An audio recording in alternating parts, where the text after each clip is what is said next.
Welcome to the Chalkboard, my fellow football nerds, for episode number 78 of Chalk Talk, brought to you by The Painted Lines. I'm your host, Shane Half, and you can follow me on Twitter at halfandhalf_TPL. I'm joined tonight by the best co-host in the game. You've heard him on the Tough Cover radio show. It is Mark Henry Jr. You can give him a follow on Twitter at markhenryjr_. Mark, how are you doing this evening? I'm doing better than the Bengals are, right? We sit at halftime with the Bengals losing 11-0 to the Browns. I can confidently say I'm doing better than they are right now. Yeah, I just put out there, somebody on Twitter, Louis DiBiase from Locked On Eagles, was asking who the fourth best team in the NFL was, and I said it's either Dallas or Cincinnati, and you can make an argument for the 49ers down the road once they get healthy. And man, that tweet looks really bad right about now. Hey, I said it all show last week. I will say we get a little bit of an asterisk on that, since I'd say Jamar Chase is pretty important, and he is now out with a hip injury immediately after we both went in on the Bengals. Immediately after me and Shane put aside our concerns and worries from the preseason with the Bengals for regression, as soon as we went in, Jamar Chase goes out. So you can thank us, I guess, Bengals fans. Yeah, see, I've got this thing with national NFL. Every time I compliment somebody, they get hurt, they start playing poorly. And then with the Eagles, every time I criticize someone, they score a touchdown or get an interception. I'm just going to keep pointing out negative things about Eagles players because I'm convinced that's the reason they're undefeated right now.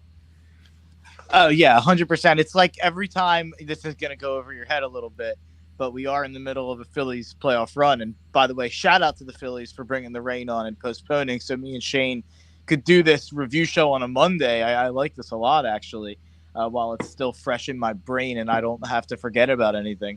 But it's like when every time Nick Castellanos is a player that we signed for big money this offseason, and he has not had a very good season, but he's had some moments in the playoffs. But every time he comes up to the plate where I'm like, oh, I can't believe it's him coming up to the plate, or I have no faith, or I say anything negative about him, that's the moment he gets a hit and makes me look stupid for complaining about him on Twitter. So that's kind of the same relationship I have with Nick Castellanos. Yeah. So, and we are coming to you guys one night early. The world wanted to avoid double stacking with the World Series game tomorrow. The rain delay made tonight perfect. So if you are listening to this on archive later, just know up front we will not be talking about the Bengals-Browns game. It's at halftime right now, so we can't talk about the outcome there. But we are going to talk about the rest of the games for this week.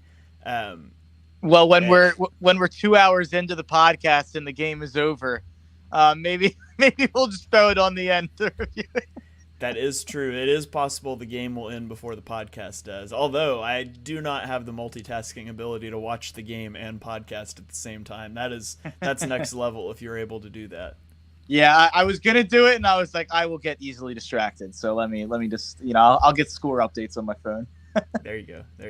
So Mark will keep us surprised as we go. So let's lead off, as we always do, with the Eagles game. The Eagles beat the Steelers 35-13 in a game that was honestly never really in question. It's got to be one of the least stressful Eagles games of the season. Mark, my biggest takeaway from this game is A.J. Brown is a stud. Just unbelievable performance. He has 156 yards and 3 touchdowns. He almost had one more. I really wanted him to get that fourth one. That Hurts to Brown connection seems really good. One of the biggest things I noticed from the offense was they seem to have acquired some of those answers against the blitz that we've talked about. Kenny Gainwell had a few good reps in pass protection on one of the touchdowns to A.J. Brown. They even kept Dallas Goedert in to block to set up that shot play.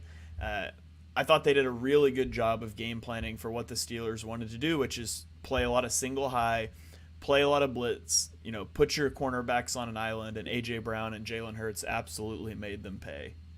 Yeah, I feel like everyone's takeaway is obviously going to be about A.J. Brown, and I think he probably is the number one star from the game, and he had the great tweets this morning about the drug tests, and A.J. Brown's definitely, on the tip of everyone's tongue when talking about this game. This might be officially the game where, not that I think that I've been pretty overwhelmingly positive about Jalen Hurts most of the last 2 years comparatively to consensus. But I think this is like officially the game where it's like, man, I'm going to kind of just put aside the doubts that I had and the preseason conceptions that I had of Jalen Hurts. He's making throws that, honestly, if you asked me a year or two ago if it would be possible to make that one throw towards the pylon to A.J. Brown in double coverage and some of the other throws that he fit into really tight windows, this guy is just a completely different person than he was at Oklahoma, a completely different person than he was even just last year, it really seems like, out there. And, you know, it really is stunning that I think no matter how you slice it, he is one of the top 3 candidates for MVP right now. And honestly, he's probably one of the top 2 with Josh Allen. So it's just insane. And I was listening to, I'm a big fan of Pick Central to Barstool Show. They had a Philly fan on, but one of the main guys on there is Brandon Walker. He's a big time college football guy, and he did not like Jalen Hurts in college. He was not, funny enough, his podcast, him and his one podcast co-host had a thing where they used to argue Jalen Hurts versus Sam Ehlinger. And he was a big Sam Ehlinger guy, and the other guy liked Hurts. So they used to argue about that a lot. He was basically saying today, like, I have never been more surprised by the development of an NFL quarterback than I am with Jalen Hurts. And I think that is my number one takeaway. I think that he's the guy. I think he is the franchise quarterback going forward. And, you know, any of these little feelings I get before games where I'm like, maybe this is the week where we kind of slow down offensively and we see a team kind of employ some of the things we saw Tampa do in the playoffs last year to Jalen Hurts. I'm just going to get rid of that thought out of my brain at this point. Yeah, I don't even know that I would say people were wrong about Hurts in terms of a draft evaluation standpoint. Like, Hurts was not a good thrower of the football in college. He just wasn't. And the player that he is now, it's a huge credit to him and the work that he's put in. There are not very many quarterbacks that progress as much as Jalen Hurts has in his first couple years in the league. So it's a huge credit to him, to his quarterback coach. I think it's Quincy Avery is who he's working with in the offseason. You know, they've done a really good job, and it's just incredible the amount that he's improved year over year. I mean, in this game, he had 4 touchdown passes of over 25 yards, which was only one short of Dan Marino's single game record. And so it was an explosive offense. And we saw the offense be less explosive week 4 through 6. The explosiveness was back. I mean, the Eagles' first and only snap in the red zone came in the fourth quarter with 12:40 left, and it was a Miles Sanders touchdown. They literally took one snap in the red zone the entire game, and they put up 35 offensive points. Yeah, a lot has been made, and I was on the post-game show with Dives right after the game, and a lot was made about kind of the strategy that they employed being so heavily in terms of leaning towards throwing the ball, but the running game was incredibly efficient. When they ran the ball, I believe Miles had, I don't have it right in front of me, but something like 9 carries for 78 yards. He was incredibly efficient in this game, and the running game in general was incredibly efficient. They pretty much were able to do whatever the heck they wanted offensively. And, you know, it's fun to watch those types of games, and it's good to see. And people are going to do the whole, you know, Eagles haven't played anybody and don't overreact to a game against a bad team. This is what you're supposed to do against bad teams and against teams that are below you. You go out there, you punch them in the mouth, and you don't let them up for air throughout the game. You don't Minnesota Vikings the game. You don't, you know, go up early and choke it, or you don't get down early and then have to come back. You just get up and stay up and control the game, and you pull your starters with 9 minutes to go in the fourth quarter. That's the sign of a good team. And we talked about it on the post game. It reminds you of the blowout against Denver in 2017, where you're like, man, this team's for real. And my biggest takeaway, and this is a bigger conversation, this game to me and the landscape of the NFC, the Philadelphia Eagles should be the Super Bowl favorites right now. Currently the Buffalo Bills are plus 250 and the number 1 Super Bowl favorites. The Eagles have actually pulled ahead of the Chiefs this weekend. They were third going into the weekend. They're now second ahead of the Chiefs. They're at plus 500. The Chiefs are at plus 600 from what I'm looking at here. No free ads to the sports book I'm looking at, but I will just say that I think the Eagles should be the number one Super Bowl favorite because we don't have a Chiefs. We don't have a Bills. Like, it's the Niners, it's the Cowboys maybe, but those two teams have such definitive, 50-50 games potentially in the playoffs against each other. I don't know if I see that with the Eagles. I think they're the best team in football, and if they're not the best team in football, they should at least be the favorites by proxy of the NFC. Yeah, this was the first game where it's been a fun season, and I felt like the one seed in the NFC is in play. This is the first time that I walked away from a game, and I thought they could beat the Chiefs and the Bills. And I'm not talking like, the Super Bowl, it's a one-game thing. Anything can happen. We play them 10 times, you beat them once. That's all it takes. I'm talking like it's the first time I walked away from a game and I felt that they could just go blow for blow with either of those teams. And that's exciting because I wasn't fully there yet. And I'm not going to say I'm fully there, but it feels like a special team, and their execution is at such a high level. They came out of the bye, and the biggest chink in the armor we talked about with the offense was against the blitz. Let me read you Jalen Hurts' splits against the blitz. So weeks 1 through 6, he completed 58% of his passes. Sunday, 65%. Average depth of target the first 6 weeks was just under 5 yards. It was 11 yards against the blitz on Sunday. 3 touchdowns versus 0 interceptions on Sunday versus 1 touchdown to 1 interception the first 6 weeks. His passer rating jumped from 75 to 131.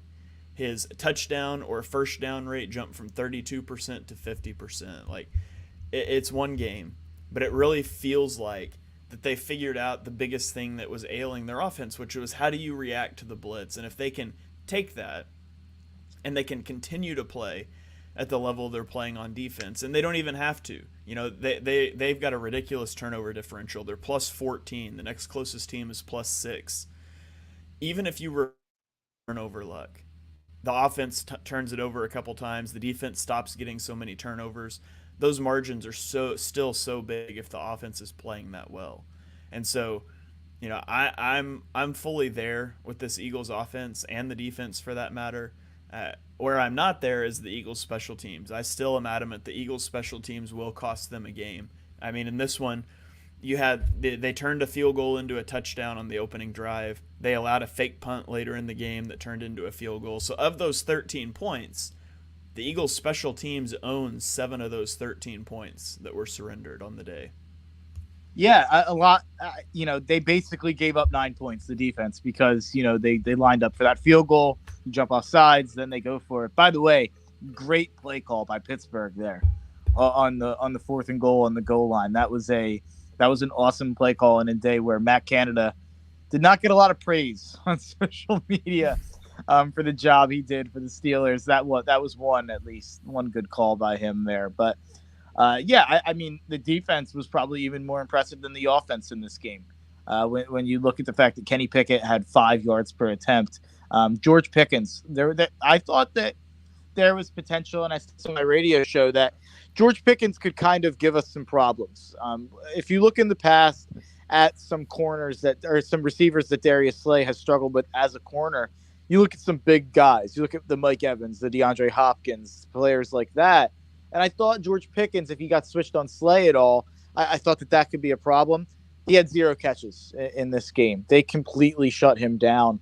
I mean, the defense is at this point just as impressive as the offense. I think that they're both probably conservatively top 7 units in the NFL. But I think that they're probably both top 5 units in the NFL. And I don't think the Chiefs or Bills have that argument. I don't think the Bills are a top 5 defense. Maybe I'm disrespecting them a little bit there, especially with the secondary injuries that they have. I don't think they're a top 5 defense. And the Chiefs assuredly are not a top 5 defense. So, you know what? I'll say it right now. The Philadelphia Eagles are my pick to win the Super Bowl. As of today, as of this week, I think the Eagles are going to win the Super Bowl. All right. You heard it here first, folks. Definitely not. Definitely not first.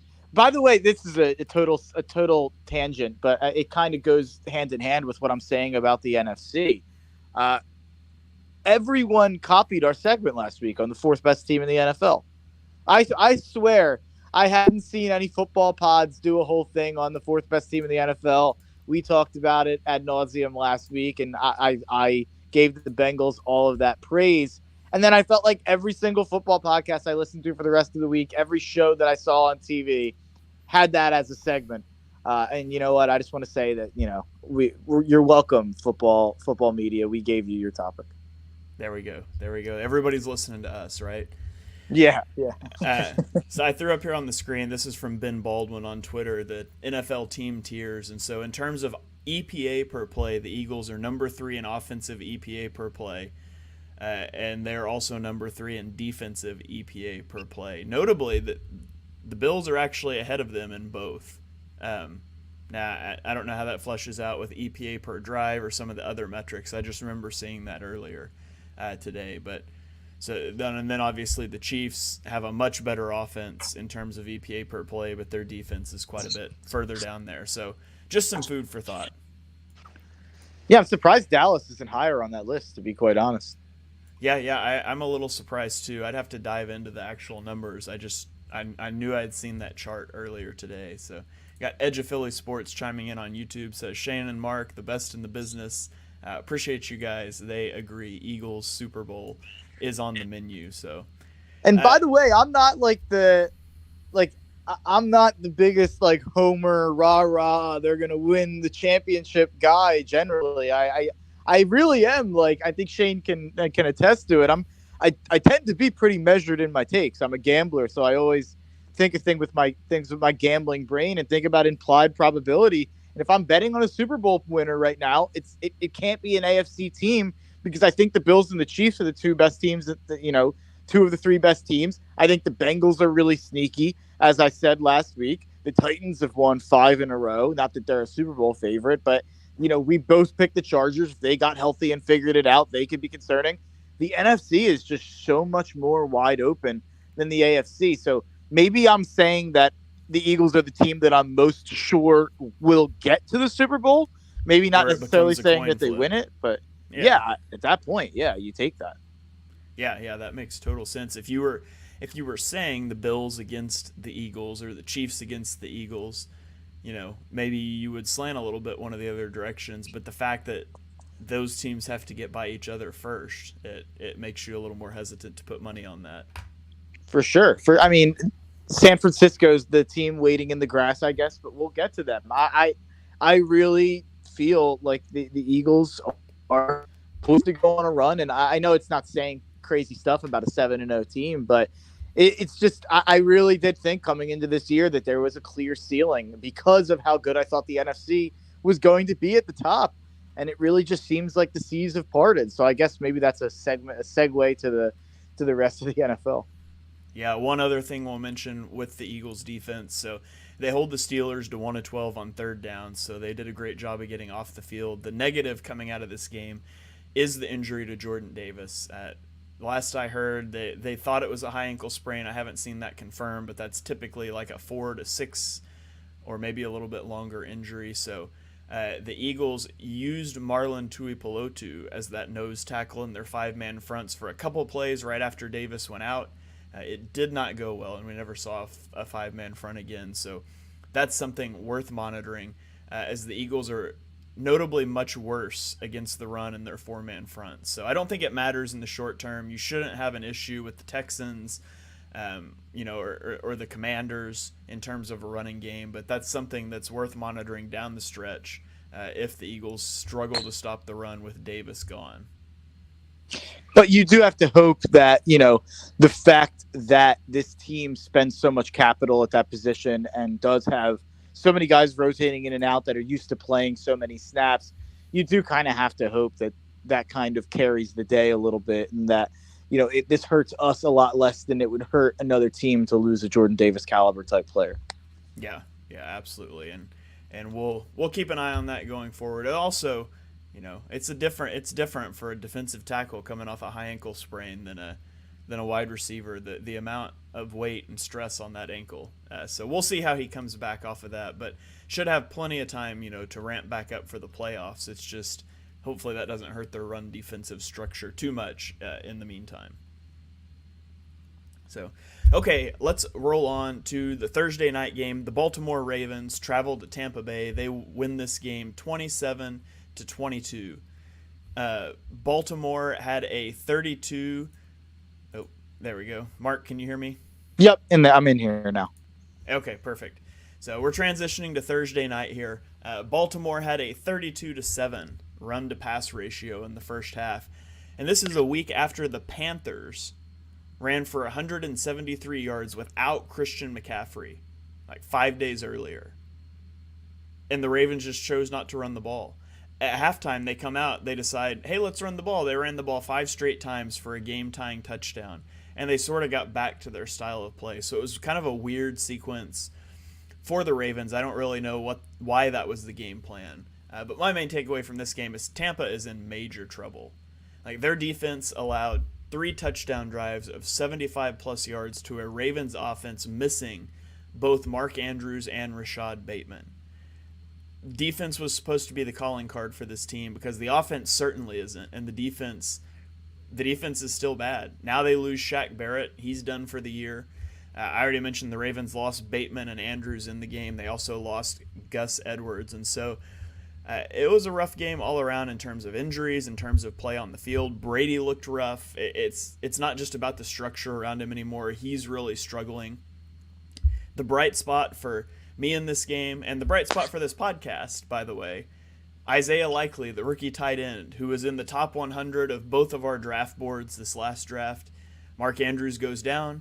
Likely steps in. He has 6 receptions for 77 yards. So good look for our podcast. Apparently we know how to scout tight ends. His 77 yards was the most by a rookie tight end since Mark Andrews had 83 in 2018. So the Ravens, they like to get rookie tight ends involved in the game, I guess. Yeah, and they don't like to provide Lamar Jackson with receivers. Everyone's freaking out. Roquan Smith traded to the Ravens today. And by the way, Roquan He's a Smith, receiver, one of right? my Yeah. They made a move for an elite receiver today, Roquan Smith. Yeah, exactly. And it's funny because I've seen a lot of optimism about the Ravens and a lot of positivity coming off of this win and coming off of this trade for Roquan Smith. And the funny thing is, I love Roquan Smith. Roquan Smith was one of my favorite defensive draft prospects that I've ever evaluated coming out of Georgia. I thought he was just an absolute beast. He's probably my favorite linebacker that I've ever evaluated coming out of college. I think he's awesome, but he's not a wide receiver. And the fact that they just continue to not give Lamar wide receiver help is beyond me. But what I'll say about Baltimore before I get to Tampa Bay is I still am not sure if they're good. Like, I don't know if I think the Ravens are good at all. I think Lamar Jackson's really good. But the funny thing about it is I don't think we're going to find out for quite some time. If you take a look at the Ravens schedule, they go to New Orleans, they come home for Carolina, they go to Jacksonville, and then they play Denver, and then they go to Pittsburgh. And then after that, you could argue it gets a little tougher. I mean, Cleveland on the road, Atlanta at home, Pittsburgh at home, and then you have the last week against Cincinnati. They've got an incredibly easy schedule down the stretch here. They're 5-3. So even if I'm not high on Baltimore, even if I think that they've got some problems that will show themselves when they start playing elite teams, man, it looks like they're going to be in the mix. Yeah, and I don't think they're a good team. I mean, they've got too many holes that they refuse to address with the offense. But like you said, they're going to be competitive in the AFC North to the end of the season. Yeah, I mean, I think at that point, with looking at that schedule and looking at some of the tough games that Cincy does have, and the fact that they're down 18-0 right now without Jamar Chase on Monday Night Football, the Ravens are definitely in the driver's seat of that division. A week after me proclaiming Cincinnati the 4th best team in the NFL, it looks like Baltimore's going to win that division. I guess they were until you said that. Exactly. It's just a testament to my takes being bad and it's a testament to John Harbaugh being a really good coach and Lamar Jackson being a really good quarterback. So, yeah, I mean, even if I don't think they're very good, they'll be in the mix for sure. And then with real quick before we go, with Tampa, they were a young Hoku, or not young Hoku, they were an Eddie Pinheiro extra point away from being in a 4-way tie for first place in the NFC South. So, I mean, we can say that their season's over, but I guess we know it's not because of that division. Yeah, that division's just horrendous, and we'll get into that, especially that missed kick here in a little bit. But let's roll on to London. I think it was in London. It wasn't in the United States. I don't know. Do they move these games to different spots, or was this one in London too? I don't even remember. I think that they're in two different stadiums in London. I think they have it at Tottenham is the one. I'm not a soccer guy, but that's a soccer club over there. And then I think they have it in Wembley, which I don't know. Wembley's just like a big stadium that's been there forever. I don't know who plays there, but yeah, I think this one was Wembley. I'm pretty sure. Okay, yeah. Everything I know about soccer I learned from Ted Lasso, so that's probably more than I know. But a soccer game might have been more entertaining than this game. Denver wins 21-17. Excuse me. The Denver offense, man, Russell Wilson nearly threw a pick on the first play of the game. The offense had a 3-and-out. He threw another interception. All in all, in their first 4 possessions, they had 3 3-and-outs and an interception in the first 4 possessions. Now, they got a little bit better after that. They had touchdown drives of 75, 98, and 80 yards in the final 3 quarters. And importantly, they scored all 3 touchdowns from the red zone, where they've been the worst team in the league so far this year. So, Denver, they're not on track. They're not going to make the playoffs this year, but their offense looked a little better down the stretch. For the Jags, they continue to just lose close games, and it looks more and more like they're just a year or 2 away still. Travis Etienne, however, had 156 rushing yards, which was a career high, breaking his career high, he said a week ago, at 114 yards. So good game for Travis Etienne. Honestly, about everything else was a bad game here. Yeah, and the shame of it is, and we were both really high on Trevor. Man, this was probably the most concerning game this season from Trevor Lawrence. The accuracy is just not there. Yeah, I just don't remember these issues in college, and I guess that maybe they just asked him to do a lot of easier things than that. But it's really a shame. I mean, the yards per attempt is so low here. I don't even have it right in front of me. I know he only threw for 133 yards, and he made a really, really bonehead throw in the red zone that probably cost them the game here. If he can be the quarterback that we saw at times earlier this year, and if he can even be half the guy that I kind of thought he would be, I think this Jacksonville team could still turn it around and at least have like a positive close to the season that makes you feel better about next year. But man, you have to be a little bit concerned with the fact that you bring in a new regime, you can't find a way to win close games, and Trevor still looks like he's behind the 8 ball a little bit. Yeah. Edge of Philly Sports chiming in says Wembley is owned by the Jags owner. It was in London. So there you go on that. One other thing I'll point out from this game, I'm already working towards making the tight end version of our draft rankings podcast just must listen podcasting this offseason, because Greg Dulcich, rookie tight end for the Broncos, who is number 77 on my big board, had 3 huge first downs in this game, 18, 22, and 38-yard completions. He ended with 87 yards on 4 targets and 4 receptions and 5 targets. Had some good blocks in the running game too. So if your team is in need of a tight end, you're definitely going to want to tune in to our tight end ranking show this offseason. Apparently, we know tight ends.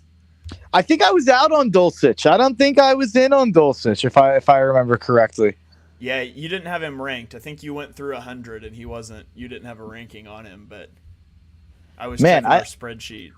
I'm gonna have to go back and take a look at our tight end ranking. What was my if you have it in front of you? What was my top 5? I'm curious. Your top 5 tight ends,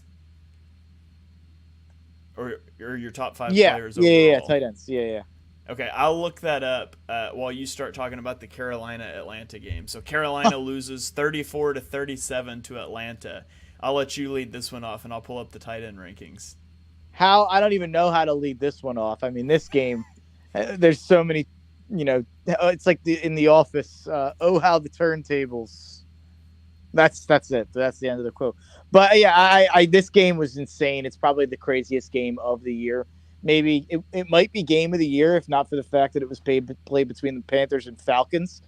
But the Falcons score to go up. Let me pull up the box score so I'm not giving incorrect information here. I got your tight ends here. I'll give you. I'll lead off. I'll lead this off, and then I'll circle back to the tight ends. So, the crazy thing in this game was the sequencing with DJ Moore.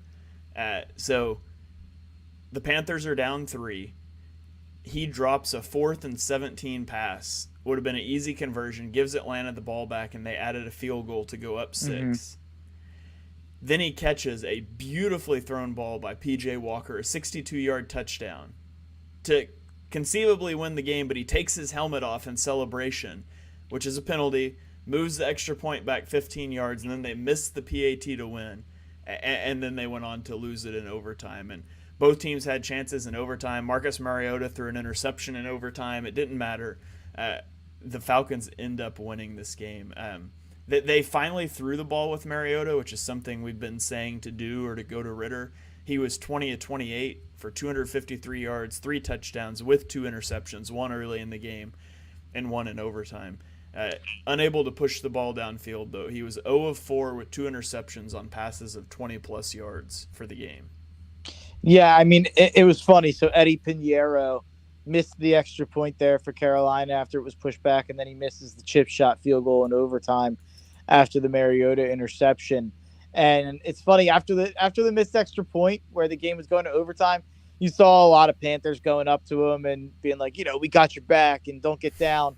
Didn't see that as much after the missed field goal in overtime, after the second missed kick in 10 minutes that could have given the Panthers the win in this game and given them a tie for first place in the NFC South.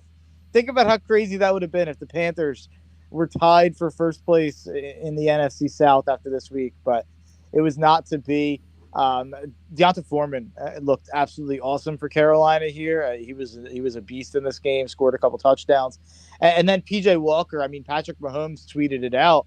P.J. Walker made the best throw of the NFL season this year to DJ Moore on that touchdown. And, DJ Moore took off his helmet. I can't blame him. I couldn't believe what happened either. I might have taken my helmet off too. So just an insane play to it's funny. I had Falcons plus 1.5 here. I made a live bet when the Falcons went down early with Falcons plus 1.5. Falcons go up 30-28 with 2 minutes and 28 seconds to go. I'm thinking, at worst, the Panthers kick a field goal, they lose by 1, and I cover the spread here. They get the ball back. They kick another field goal. They go up 6. Panthers score. I tweet out, looks like, the Falcons don't win, but they get the cover, thinking Carolina's going to make the extra point. They don't, obviously. Then they go to the over. Just an insane roller coaster. It was like a bad beat, and then it was like a lucky win, and then a bad beat, and then a lucky win. That's why we love gambling. Yeah, the different way that gamblers watch a football game, I guess. So yeah, 100%. I couldn't believe that I thought I was totally going to lose that plus 1.5 in overtime, and I would have never forgiven Eddie Pinheiro for making a field goal in overtime after missing an extra point in the fourth quarter. But Eddie Pinheiro had my back. So here's our tight end rankings from the last draft. So you had Trey McBride as tight end 1, number 45 on your big board. Jelani Woods was at 63, your tight end 2. Isaiah Likely was at 95, your tight end 3. So you only had 3 in your top 100. Okay. I went a little tight end crazy. I had 6 in my top 100. I include Greg Dulcich, Jeremy Ruckert, and Cade Otton are the 3 that you didn't have that I had in my top 100. I really liked Jelani Woods. He was like one of my biggest risers of the draft season. He's caught a couple touchdowns, I think. He's doing pretty well. I was higher on him until it came time to actually put numbers next to them, and I just couldn't make myself put him up higher, and I regret that. I should have stuck with my guns. Yeah, you were in on him before I was, to be honest. He was one of those guys like Zion McCollum that I kind of fell in love with down the stretch. By the way, who's he playing for, McCollum? I heard his name, and he made a big play somewhere this week in football. Zion McCollum made a big play, and I was like, oh, there's that guy. He's I think he's with the Bucks, isn't he? Yep. Yeah, it was Thursday night. He made a nice play in the red zone, I believe. So, and I was like, oh, there's Zion McCollum. Yeah, I was a little too afraid because I felt like I was just so unbelievably high on Woods compared to consensus, and I ended up pushing him down my board a little bit. But alas, next year, no groupthink. Okay, let's keep rolling along here. The Chicago Bears traveled to Dallas. They lose 29-49. The biggest thing for this game is it looks like Dak is back. He played really well in this game. 21-27 for 250 yards, 2 touchdowns. He did throw 1 interception. He added 34 rushing yards and 1 TD. Tony Pollard got the start with Ezekiel Elliott injured in this game. He's so much better than Zeke, it's not even funny. 14 carries for 131 yards. He had 3 touchdowns. I said all along the Dallas is scary if their offense can just be slightly above average. They were way more than slightly above average on the day. And so if their offense can continue to play at that level, they're the 4th best team in the NFL if their offense can play close to that level because their defense is really good. Yeah, it's basically like the Dallas offense and the San Francisco defense are the 2 X factors on determining if we have a 4th best team that's worthy of competing with that top 3, because the Dallas offense looks like it did today in terms of the explosiveness that they had. And, if the San Francisco defense looks like they did, or I guess I should say yesterday, then those 2 teams are legitimate threats in the NFC. But yeah, Dallas is, I think as of right now, you have to say that they're the 2nd best team in the NFC if you're doing power rankings or anything like that or making odds. Yeah. And then on the Bears side, the Bears offense played well. I thought it was the 2nd week in a row the offense has looked good. You start to design runs for your quarterback, uses mobility. It's shocking how much better that makes quarterback look. But Justin Fields was 17-23, only threw for 151 yards, but he had 2 touchdowns. He added a touchdown and 60 yards on the ground. So the Bears defense looked really bad, but the Bears offense gave some encouraging signs in this one. Wait, Shane, are you suggesting that you should cater your offense to the skills of your quarterback? That sounds crazy to me. Yeah, I know. It's crazy, isn't it? But it's almost like all along. Justin Fields' best ability was his mobility and his deep passing. And they tried to make him a West Coast quarterback. And now they're like, what if, and this might be a crazy thought, what if we used his strengths and built our offense around it? And they've had their 2 best showings of the Justin Fields era in the last 2 weeks. It's wild, and it's funny. To steal it, since everyone stole our topic, I'll steal a topic that I've seen from a ton of football shows. Who are you taking first among the 2021 NFL draft quarterbacks right now? It might be Justin Fields. I think I would. It can't be anyone other than Fields or Fields or Lawrence. And Lawrence's decision-making and accuracy is just so concerning right now. And so I think it would be Fields for me. If I was picking right now, I had to pick one, I think I would take Fields. Yeah, I mean, I think I'm still bullish on Lawrence's upside over Fields. But if we're talking about the products that they are right now, Fields obviously gives you a much higher floor due to his mobility. Not that Lawrence isn't mobile, but he's not elite athlete in the way that Fields is. So, yeah, I mean, Fields is definitely the best of them right now, which is funny because a couple of weeks ago I was asking some serious questions about Justin Fields. But I was saying while I was asking those questions that I knew that they were unfair questions and that I knew it was the Bears to blame and not him. And you know what? I'm a bit ashamed of myself. I'm a bit ashamed of myself that I let the Bears, trick me into thinking that Fields was bad, or at least that there was some serious concerns, because we're going to talk about a quarterback who plays for the Miami Dolphins in a little bit, who also got unfairly treated early on in his career due to his surroundings. Well, that's actually the next game on my list. It's almost Look like at you me. looked at my notes. So yeah, Miami goes to Detroit. They win 31-27. TuAnon is back. Tua goes 29 of 36 for 382 yards and 3 touchdowns. The offense gains almost 500 yards. Tyreek Hill and Jalen Waddle combined for 20 catches, 294 yards, and 2 touchdowns. The offense was efficient, 8 of 12 on third downs, 1 of 1 on fourth downs, 3 of 3 on red zone possessions. And it didn't start fast necessarily. The Lions led 27-17 at halftime, but the Lions only had 3 possessions in the second half for 67 total yards as the Dolphins defense just tightened up. And then my final thing on this game, this is just crazy, but Tyreek Hill has 4 games with over 160 yards this season. 4. The rest of the NFL combined has 4. He literally has half of the 160-yard games this season. Just incredible. He's on pace for 2,000 yards right now, Tyreek Hill, which is just unbelievable. He is by far, in my opinion, the scariest weapon in the NFL.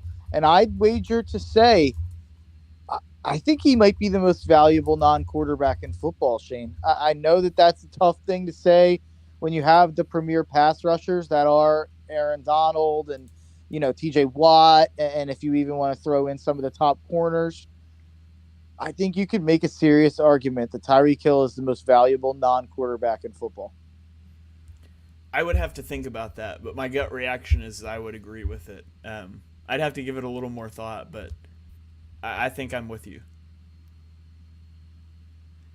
So, yeah, and I don't know. Offense beats defense all the time. You could say an elite edge rusher. You could say one of the guys that would solve problems for you on defense, but what he's done for the Miami offense, and I mean, I'm sure getting Mike McDaniel didn't hurt either, but what he's been able to do with that offense, it pretty well speaks for itself.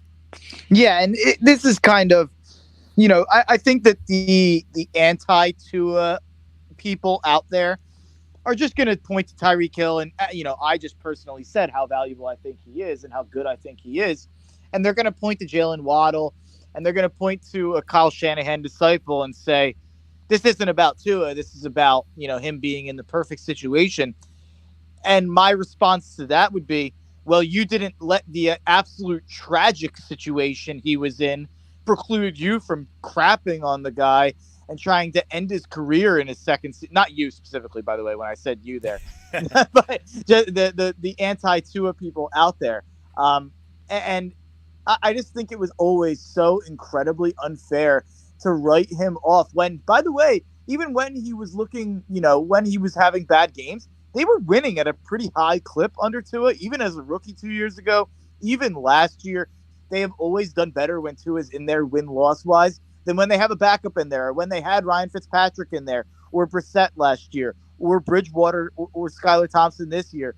The drop-off has been stark each and every time. If you look at the win-loss, and I know that that's not a direct quarterback stat, but he was in the worst possible situation for 2 years. He had a coach who didn't care about offense in Brian Flores. He had an offensive coordinator who was a grandfather in Chan Gailey, who, by the way, was involved in, I think Chan Gailey was in Ryan Fitzpatrick's wedding.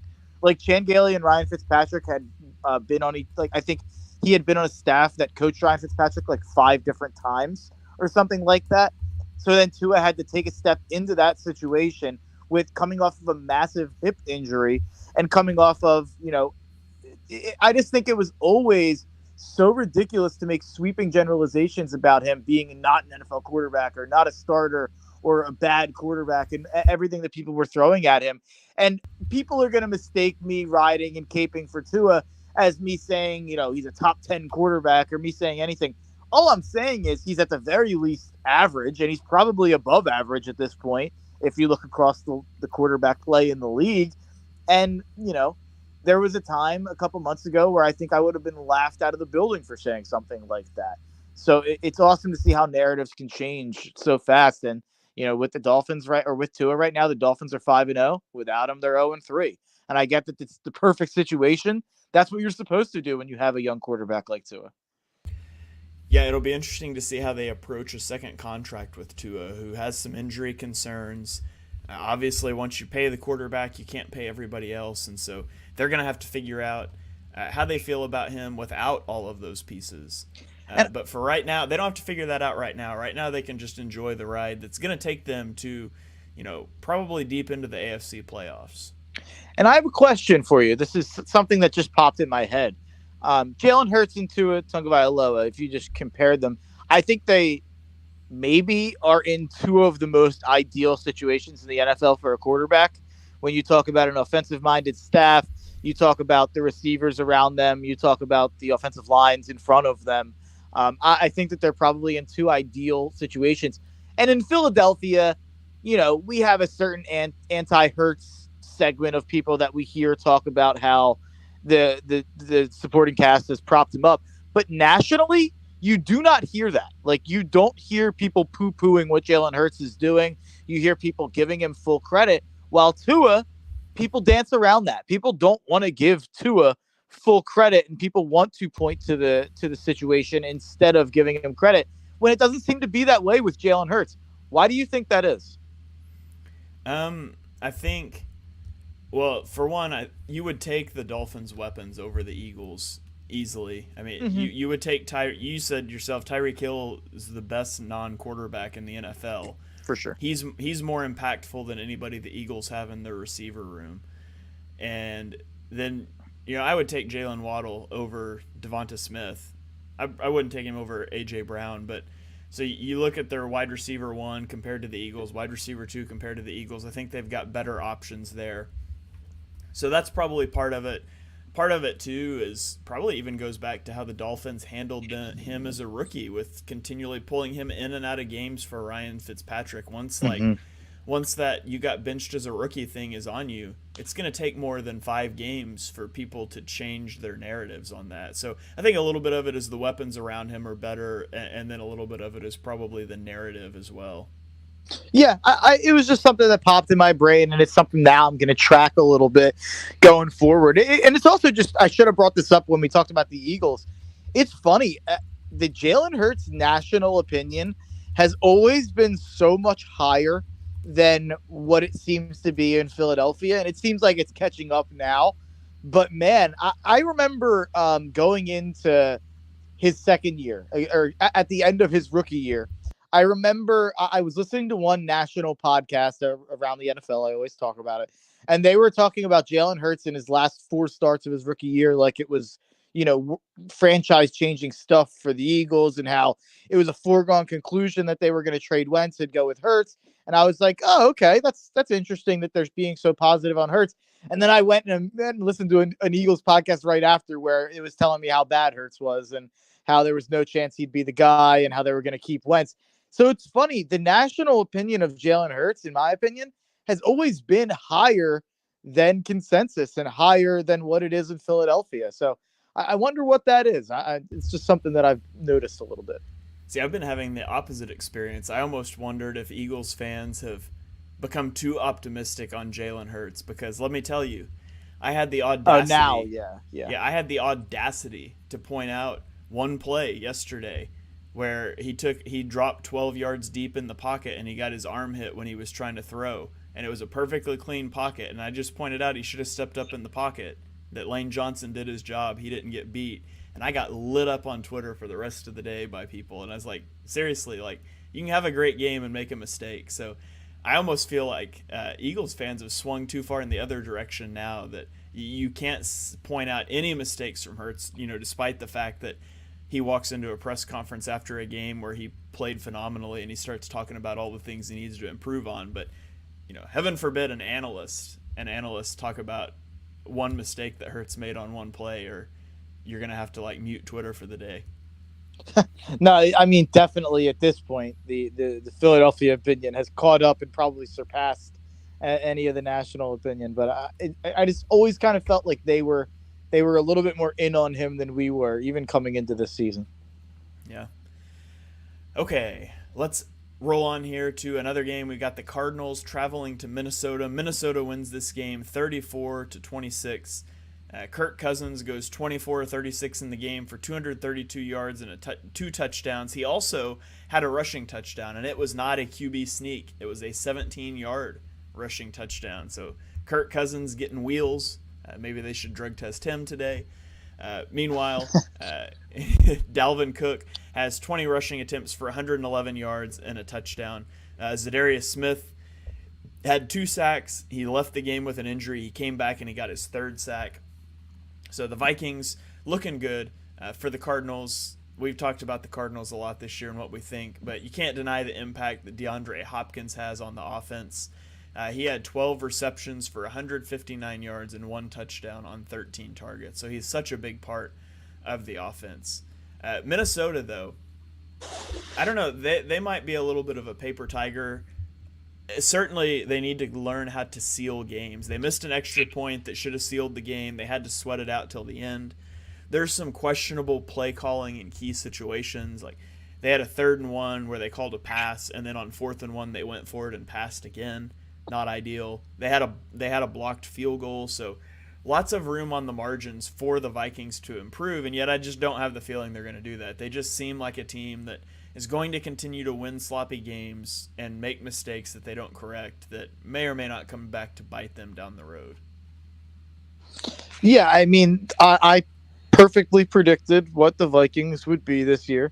I said that they'd be a 12-13 win team, and I said we'd look up in November, they'd be 9-1, and we'd be like, wait a second, what? Are the Vikings good? And that's exactly what's going on right now with them sitting at 6-1. No one's buying it. I didn't watch this game all that closely, but every time I looked up, it was just closer than I thought it should be. I would look up and it'd be like, oh, it's 30-28. Like, guess this is a close game. I guess Arizona is keeping this within, a couple scores. So, yeah, I mean, Arizona's bad. So Minnesota letting them hang around the way they did at home is concerning. And it's almost as a more concerning win than it is an impressive win, in my opinion. Yeah. So we'll keep an eye on them. I mean, they look like they could be the 2 seed in the NFC. I just don't have a lot of faith in them yet. But let's move on to. And Oh, go ahead. Sorry about that. I was talking on mute for a second, but it's nice that I think they are probably going to be the 2 seed. Nice to have that tiebreaker for the Eagles, obviously from earlier in the season, because I don't think we're going to have to sweat that much in terms of beating out Minnesota for that 1 seed. Yeah, absolutely. So let's roll on to the Raiders and the Saints. The Raiders travel to New Orleans. They get shut out by the Saints, 24-0. We talk about crossing someone off every week. I'm ready to cross someone off. It's not the Raiders. I think we already did that. It's Josh McDaniel as a head coach. Like, it couldn't have been more clear when he was in Denver. It couldn't be more clear now. He's out of his depth. Honestly, they should have just kept Rich Bisaccia on last year. He turned the team around. They got to the playoffs. He certainly did better than Josh McDaniels is doing right now. I'll steal this from Cousin Sal on Twitter, but he gave out a great suggestion. The Packers and the Raiders need to trade Devontae Adams for Rich Bisaccia. Rich Bisaccia is the special teams coordinator in Green Bay. The Raiders need some Bisaccia, and the Packers need a weapon. So I really think that would be beneficial to everybody involved. But yeah, the Raiders, I bet the Raiders in this game. I thought that the Raiders were the better team. But man, this is a sobering performance. A team that came into this game with a plus 14 point differential and a 2-4 record. I mean, this is a team that gave Kansas City all they could handle in Arrowhead in a primetime game. And then you come out and lay an egg like this. Like I guess I just have no read on this Raiders team, because I did not think that they were a sad sack, bottom 5 team in the NFL. This, has me second guessing that. Yeah, they're a team that I'm never going to trust this season. By the way, is my camera glitching out right now? Because it is not on for my me. Screen. Okay, not for me. I'm just gonna ignore it then, because this happened a couple weeks ago. I don't know why it does it. It doesn't do it on any other podcast I do, just Chalk Talk. So Anyways, maybe it's just saying we need to stop talking about the Raiders. But I can't Agreed. yet. I've got to say just a couple more things. So they didn't cross midfield until the 2-minute warning in the fourth quarter. That's how bad the offense was in this game. And the Saints' defense has been bad. And yet in a bad NFC South, they have a shot at the playoffs. But the defense has to play more like it did against the Raiders. And so I don't know if they can do that. We'll see. Alvin Kamara had a game, 156 yards from scrimmage, 3 touchdowns. There was rumors he's on the trade block. I don't know if I can see them trading Kamara. Given the state of the NFC South, I mean, they don't even have their first-round pick, so it's not like they're going to be like, oh, we'll just tank. So I think they're going to hang on to Kamara and see if they can make a run here for the South. Yeah, I mean, I would say it would probably be smart to trade Kamara in their situation when you don't have the picks. You probably need whatever assets you can get. But hey, I wouldn't have traded the picks in the first place and mortgaged the future to go all in on a bad team with a first-year head coach and a bad quarterback situation. But I'm not the Saints, so it is a little bit concerning that the NFC South is so up for grabs and that they're sitting there at 3-5. I still think they'd be lucky to win more than 6 games this year. So I'm not overly concerned yet. I think this game was more about the Raiders being an atrocity than it was about New Orleans turning it around in any meaningful way. But maybe that's wishful thinking. Yeah. Okay, let's move on. The New England Patriots at the New York Jets. The Patriots win 22-17.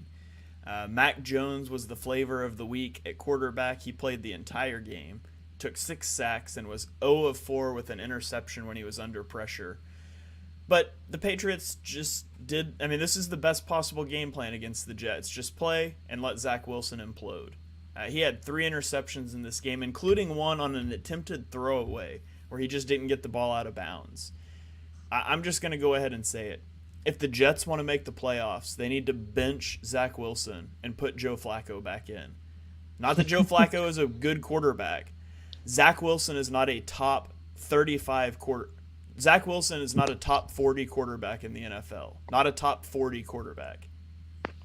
I'll one up you. If the Jets are serious about making the playoffs, and it looks like they are with the fact that they traded for James Robinson to replace Breece Hall, they need to trade for Gardner Minshew.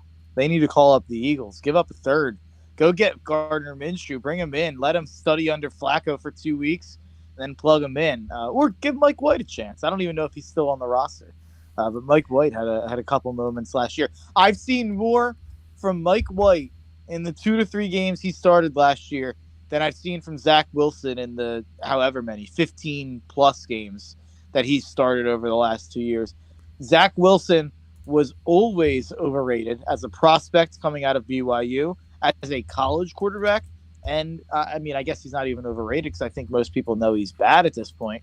But yeah, I guess not by this podcast, by the way. Zach Wilson was my quarterback 5 in the draft, and I was not high on Mac Jones as my quarterback 4. I believe you had him QB 5 as well. Like, it was very clear that Zach Wilson was not an NFL quarterback.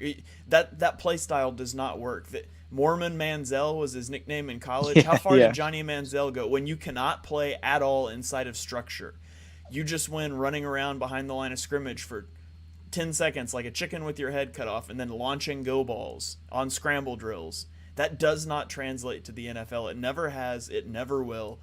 It was ridiculous that Zach Wilson went not just number 2 overall. I mean, not just, it would have been ridiculous if he went in the top 15, but he went number 2 overall.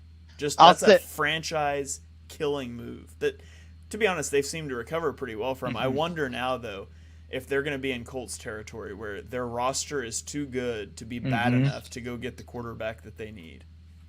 Yeah, no, that's definitely going to be an interesting thing. Before this isn't such a, I did not need to say this, but real quick, just because I'm a Johnny Manziel for life guy, I will just say if that guy wasn't an alcoholic who was like a terrible leader and the exact opposite of who you'd want to be your quarterback, I still think he actually could have worked talent-wise. I think he was a lot better of a passer than Zach Wilson is, and I think he had more pocket presence than Zach Wilson does. And at least we saw him do it against Alabama and in the SEC while Zach Wilson was doing it at BYU. But that's just me being a Johnny Manziel guy, still somehow defending him a decade later. But anyway, moving on to the Zach Wilson of it all. Yeah, it never made any sense to me that he got propped up to be the number 2 guy and Joe Douglas fell in love with him. But I was talking to a buddy of mine who's a Jets fan, and he was kind of just like, he was all sad, and it was Sunday, and he was telling me, like, man, I really thought Wilson was the guy. And I was like, you know what? This is the best possible outcome. Like, so often in these situations with quarterbacks, I mean, you look at Daniel Jones, which I guess it's working out a little bit better this year for them, but you look at quarterbacks, most often they don't tell you exactly who they are.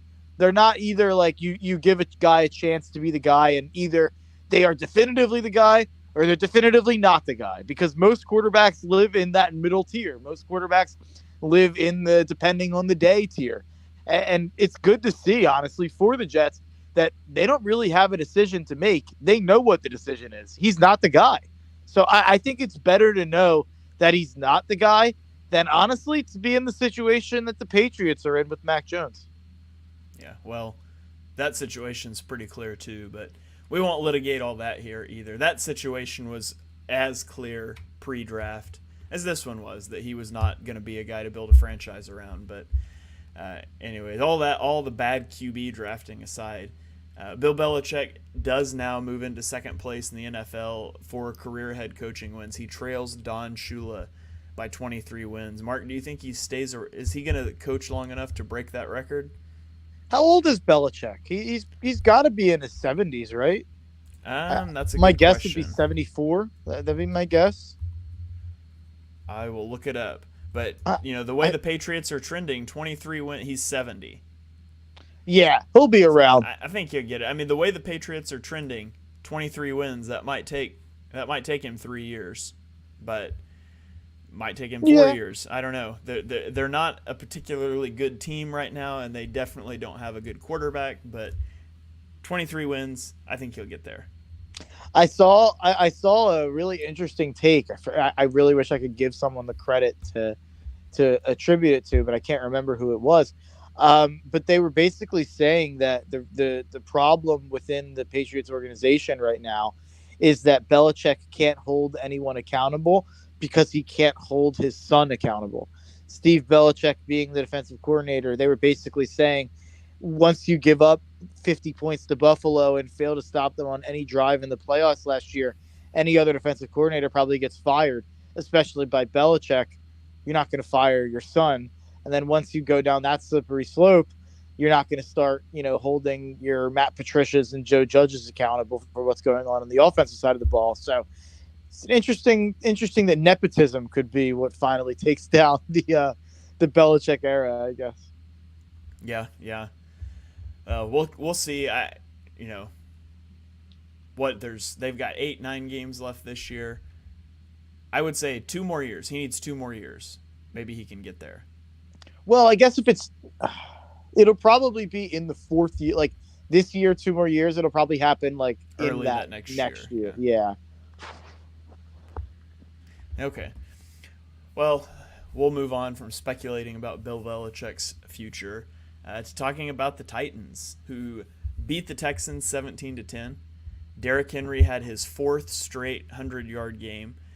He ripped off 219 yards in this one on 30 carries with 2 touchdowns. This is his 6th career 200-yard game, which ties the NFL record, which is held by 2 guys. Do you have any idea who they might be, Mark? I don't. What was this? What's the stat again? I'm sorry. Henry has 6 career 200-yard rushing games, which is tied for an NFL record with 2 other running backs. I guess you could say neither of which is remembered as a model citizen. Oh, well, that's I'm assuming AP is the one. Adrian Peterson's one. The other one's less of a model citizen than Peterson. Okay. I was going to guess LaDainian Tomlinson, but the wrong initials, not LT, OJ. Yeah, OJ Simpson is the other one. So the phenomenal thing about Derrick Henry's 6 200-yard games, he's gone over 200 yards 4 times in a row against the Texans. So just He owns the Texans completely. He also passed Eddie George for the most touchdowns in franchise history in this one. Yeah, this was a weird one. The Titans were a 1.5 point favorite here.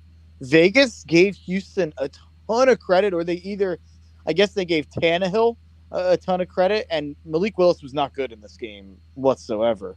He was only dropped back to pass 13 times, and he had 3 sacks and an interception. He only threw 1 pass in the second half. Yeah, they did not trust him whatsoever to do anything there. And they still were able to win this game. And you know why? It's because Davis Mills is really bad. We're back on the Davis Mills is bad train. We can't decide for sure. My opinion changes every week with Davis Mills. But the problem with Davis Mills is when he's bad, he's so reprehensibly bad. It's just like, it's offensive to watch the man play football when he's bad. When he's good, he can make some things happen, and he's throwing it down the field. And I think he's got a good deep ball. I think that's what it is. Like, I think that's pretty much all it is. I think he's got a big arm. And when he's able to let that loose, and when he's able to stand back in the pocket long enough to get a deep ball off to Brandon Cooks, that's usually when he looks good. But he has just zero pocket awareness. He has like such huge flaws in terms of his short to intermediate accuracy. It's just, man, he looks like Davis Mills out there. I don't know what else to say. Houston had 71 yards of offense before their final drive of the game when Tennessee dropped into prevent defense. So it was a rough day, but Texans fans can get excited about the fact if the season ended right now, they would have pick number 2 and number 7 in the draft. So it should be a fun offseason, at least for the Texans. And the Texans, who also won't trade Brandon Cooks right now, even though they have people offering them day 2 picks, which is that's smart. Cooks. It makes no sense. It makes absolutely no sense. And by the way, Brandon Cooks is like, Green Bay needs to just like harass the Houston Texans general manager for the next however many hours until what is it, like 14 now? However many hours it is until the deadline. The Packers GM needs to harass the Texans GM to get Brandon Cooks. I'm still stuck on the idea of them trading for Devontae Adams. That would be hilarious. Rich Bisaccia, he's got to be in the deal. Okay, let's go back to the NFC East. The Washington Commanders beat the Indianapolis Colts 17-16. Terry McLaurin caught a ball over Stephon Gilmore at the goal line with 26 seconds left that set up the game-winning quarterback sneak. Terry McLaurin had 113 yards on 6 catches in this game.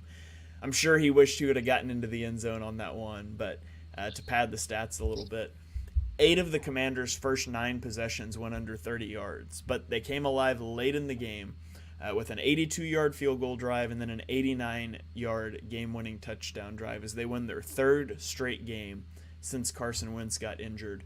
For the Colts, Sam Ehlinger got his first start, and he was okay. 17-23, 201 yards, no picks. He did have a fumble. He just had no help. Jonathan Taylor had a bad game. He fumbled in the red zone. Here's a fun stat for you, though. Washington, since 2000, was 1-128 when trailing by multiple scores in the final 5 minutes of a game. Now they are 2-128. They got their first win since 2004, overcoming a multi-score deficit in the last 5 minutes. So Washington could be a playoff contender in the NFC. The NFC East could have all 4 teams in the playoffs this year. Their next 2 weeks are huge, though. The Vikings and then the Eagles, who are undefeated except when they played each other, with the Eagles beating the Vikings. So 2 huge games for Washington. They desperately have to find a way to split those 2 games and then try to go make a run into the playoffs. Yeah, I picked them to go to the playoffs in the preseason, and I thought that that was one of those predictions that you just you throw in the fire and never talk about again. But I guess hey, maybe they won't make me look stupid. I watched this game and I kind of still don't know how the Colts lost it. Like you look at the numbers and it actually seems like the Commanders outplayed them. If you look at some of the yardage and some of the stuff like that, but from watching the game, the Colts felt like they were in total control. and then they just weren't. At a certain point at the very end, they couldn't make anything happen to strangle the game away. But the Colts were kind of controlling this game throughout the entire game. Didn't get the win. So I guess this is payback for the Colts for that Chiefs game that, they were not controlling any of the way and then found a way to win. Yeah. Okay, let's go on to the 49ers at the Rams. The 49ers win 31-14. And I have a confession to make. I have to bow to the big brain of Kyle Shanahan. I never got the full picture of what they were doing when they traded for Christian McCaffrey. But Christian McCaffrey threw a 34-yard touchdown pass in this game. His touchdown pass is the third of 30-plus air yards since 2020. Jimmy Garoppolo has thrown 0 of those touchdown passes.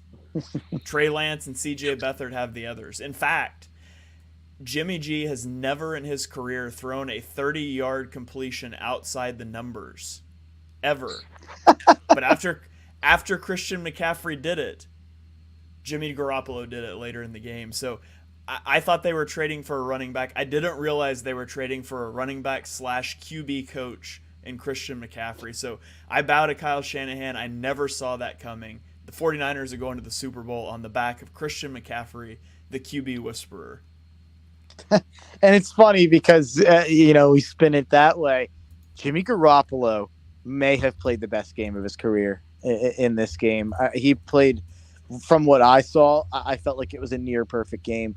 And the throw that he had to McCaffrey, that was it seemed like an improvisational route from McCaffrey. It seemed like he was staying in the flat there, and he saw a little bit of an opening towards the end zone, runs in the end zone. And there was only one place Garoppolo could put that ball with two defenders converging from two different spots, and that's where he put it. I thought Garoppolo was unbelievable in this game. He was incredibly efficient. The numbers aren't as huge. I mean, 21 for 25 is really good. Only 235 yards, but 2 touchdowns. I just thought this was one of those games where you watch and you're like, well, maybe Garoppolo's better than I've given him credit. And then he'll have one of these games where he goes 11 for 20 for 150 yards. So, he has these games, though, about once per month where you're like, man, if you can be that guy, the Niners are going to win the Super Bowl.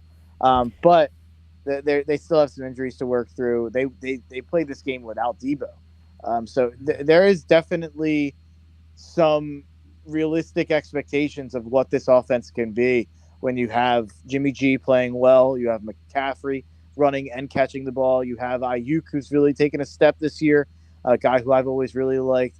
You've got Debo, obviously one of the 5 to 7 most talented receivers in football. You got George Kittle, probably a top 5 tight end in football. So there's a lot to be excited about in San Francisco. They just kind of, when you're 4-4, they're not giving themselves a ton of leeway for gelling this team together and making any mistakes. But something tells me that they'll be in the mix for sure. Yeah, Christian McCaffrey had a passing touchdown, a receiving touchdown, and a rushing touchdown in the day. He ended with 26 touches for 149 yards. The Rams have to hate playing this guy because just 2 weeks ago he had 158 yards in Week 6 when he played the Rams for the Panthers. So Eagles fans talk about Boston Scott being the giant killer. Christian McCaffrey is the Rams killer. And as Kyle Shanahan wins his 8th straight regular season game versus Sean McVay, the Rams can't run the football. They had 17 carries for 47 yards, and that's a problem because they can't get into 3rd and shorts, and they can't pass protect on 3rd and longs. The Rams are just a mess right now, and they're rapidly falling totally out of contention. Like, I don't know. I think they won't do this, but a self-aware Les Snead might be a seller at the deadline for the Rams. Their 4 losses, by 17, 12, 15, and 21. They've been pretty much thoroughly embarrassed in every game that they've lost this year. And then if you look at their wins, they had a game against Atlanta that they were up huge in and almost blew, but they stayed and won that game 31-27. They beat a reeling Cardinals team by a touchdown. They beat the Panthers by 2 touchdowns and got Matt Rule fired. But yeah, I mean, this Rams team, you can stick a fork in them, in my opinion. I do not think this Rams team will make the playoffs, and I feel confident saying that. This team's got serious issues that I don't think Odell can fix, or I don't think, one trade can fix really. And it seems like they're the team getting brought up in every trade, every trade talk, and every player that becomes available is automatically assumed to be a Ram. But I think you're right. They should, if they're looking at trading at the deadline, it shouldn't be buying that they're looking into. Yeah, they are minus what was it, minus 39 in point differential, which ranks third worst in the NFL. And so I know they could not care less about draft picks. At some point, you've got to pay the piper, and you got the Super Bowl out of it, and that's great. I think it might be time to start thinking about selling off some of that talent and preparing for the inevitable rebuild. Yeah, and I'm not sure what the odds are on this right now. This is actually something that I want to take a look at. But San Fran has 2 wins over the Rams, so they automatically have that tiebreaker this year. They have a win over Seattle already. The Niners are a lock to win this division. I know that Seattle's 5-3. I know they're a fun storyline, but the fact that the Seahawks can't have the tiebreaker against the Niners, no matter what, and they're only a game back with everything they've been through, I think you can write them in Sharpie as the NFC West divisional champion. Some disrespect for the Seahawks, who are up next as they beat the Giants 27-13. Mark, Geno Smith has 6 games with multiple touchdown passes this season. In his first 9 years in the league combined, he had 7. And I don't know, I feel like this has gone on long enough. It's not just a fluky story. Geno Smith is legitimately playing like a top 10 quarterback in the NFL, which I didn't see coming. And now I'm interested to see how the Seahawks approach this offseason. Are you going to try to build around this guy? He's on the older end. It's going to be fascinating to see how they play this out. But they hand the Giants a loss. The Giants' second loss of the season largely comes because of Richie James. He fumbled 2 punts in the game, including late in the fourth quarter when they trailed by a touchdown. And then Kenneth Walker scored a touchdown to seal the game at that point. The Seahawks were able to stop the Giants' running game. Saquon had 20 carries for 53 yards. The Giants had no passing game. Daniel Jones was under 100 yards passing in the fourth quarter. And the Seahawks get out of this one with a win, and their defense is starting to play better. Their offense has still looked good. I think this is a playoff team, whether they win their division or not. And I can't believe, if you told me before the season started that the Falcons and the Seahawks would be leading their divisions, I would have told you you're crazy. Yeah, I mean, Daniel Jones had 17 yards at halftime. 17 yards he had at halftime. This is a Seattle defense that there was a point this year that I was auto betting the over in Seattle games because their defense had so many problems, especially in the secondary and especially covering receivers. Seems like they fixed that, or at least they did against the Giants. So, good to see Seattle's defense progressing, and also good to see that, the last couple of weeks of Daniel Jones, I said last week on the show, I was reeling. My takes about Daniel Jones over the years were not looking very smart after 3 really efficient games, 3 games that he ran the ball well, 3 games that he passed the ball well. This is the Daniel Jones that I remembered, taking 5 sacks. This is the Daniel Jones that I remember having 17 yards and a half. And like you said, having under 100 yards in the fourth quarter. Good to see the Giants come back to earth a little bit here. Saquon Barkley, 20 carries for 53 yards. And I think that's the storyline. People are going to talk about Geno, and obviously for obvious reason. But the storyline here is that the Seattle Seahawks have played their way into having a good defense. This is a defense that's the youngest in the NFL. This is a defense that was having a ton of issues. This is a defense that people were killing Pete Carroll for putting out there. And it seems like Pete Carroll's figured it out. Pete Carroll's a guy who I've always thought has gotten a little bit too much hate. And I think it started the moment he made that dumb call at the goal line in the Super Bowl. I think going forward, it felt like you couldn't praise Pete Carroll or give him any credit without admitting that he made a bad decision in the Super Bowl. It felt like you almost had to bring it up as a disclaimer anytime you talked about him for a while. But I think what he's done for this team, I said Brian Dable was the no doubt coach of the year. Pete Carroll winning this game, you at least put yourself in the conversation to be in that mix. And I think we're seeing maybe we overrated Russ over the last couple of years. Maybe having DK Metcalf and Tyler Lockett was incredibly beneficial. Maybe they're really well coached. Maybe that was a more stable situation than we were aware of. Maybe this is less impressive from Geno and more just indicative of how good the situation is offensively for Seattle still. Yeah, they're going to be really fascinating to watch as the season unfolds, especially in that race with the 49ers that you were talking about. If they can hold them off, it's certainly going to be one of it and the NFC East, I think, will be the two real fun divisions to watch in terms of how they play out. Eagles, Cowboys, and Seahawks, 49ers.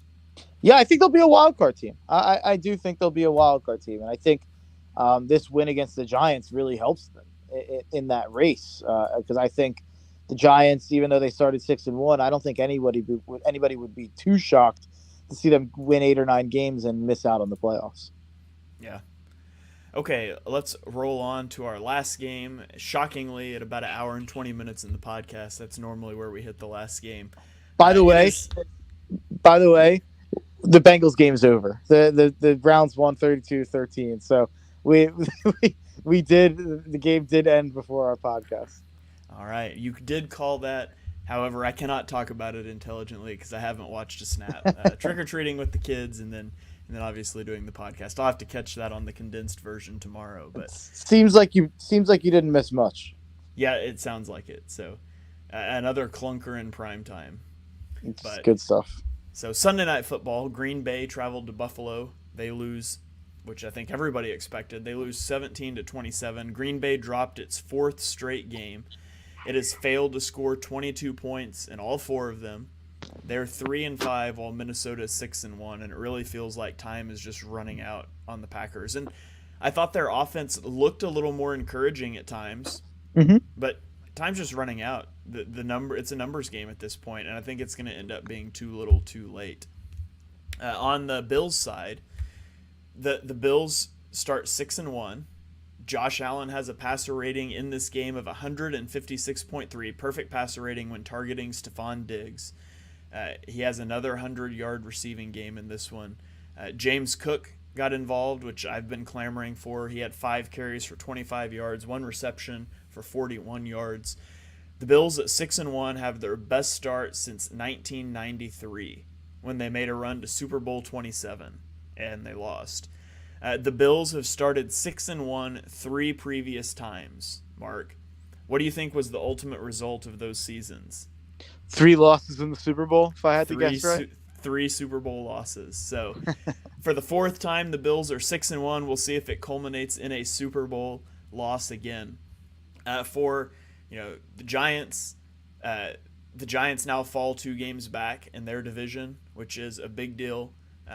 Especially since they have already got a loss to the Cowboys. And so the tiebreaker situations there, it definitely hurts the Giants' chances to go win their division.